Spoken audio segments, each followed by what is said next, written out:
ए मोचिन, ये जूता टूट गया है, इसे सील दे जरा। जी साहब, अभी सिलती हूँ।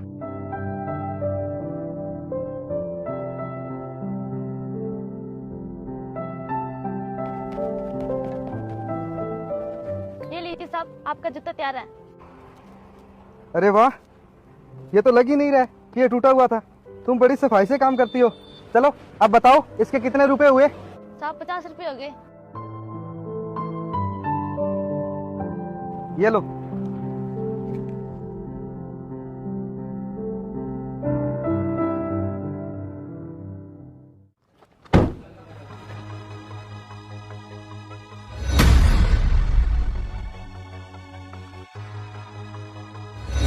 अरे ये क्या कर रहे हो आप? अपना जूता क्यों तोड़ रहे हो?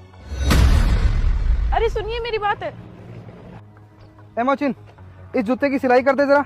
अभी करती हूँ साहब।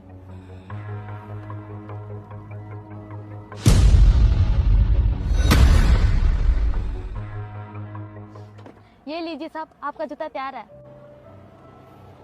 कितने रुपए हुए इसके? 50 रुपए हो गए साहब। ये लो।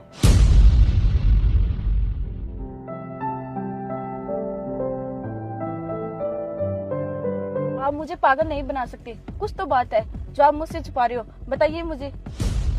बताता हूँ। ये जो मोचिन है वो एक गरीब और बेसहारा बच्ची है।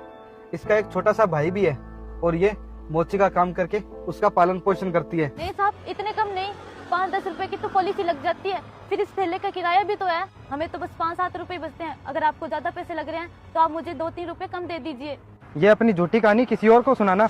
मैं तो 10 ही रुपए दूंगा, लेनी है तो ले, वरना यह भी नहीं दूंगा। नहीं साहब, ऐसा मत करना।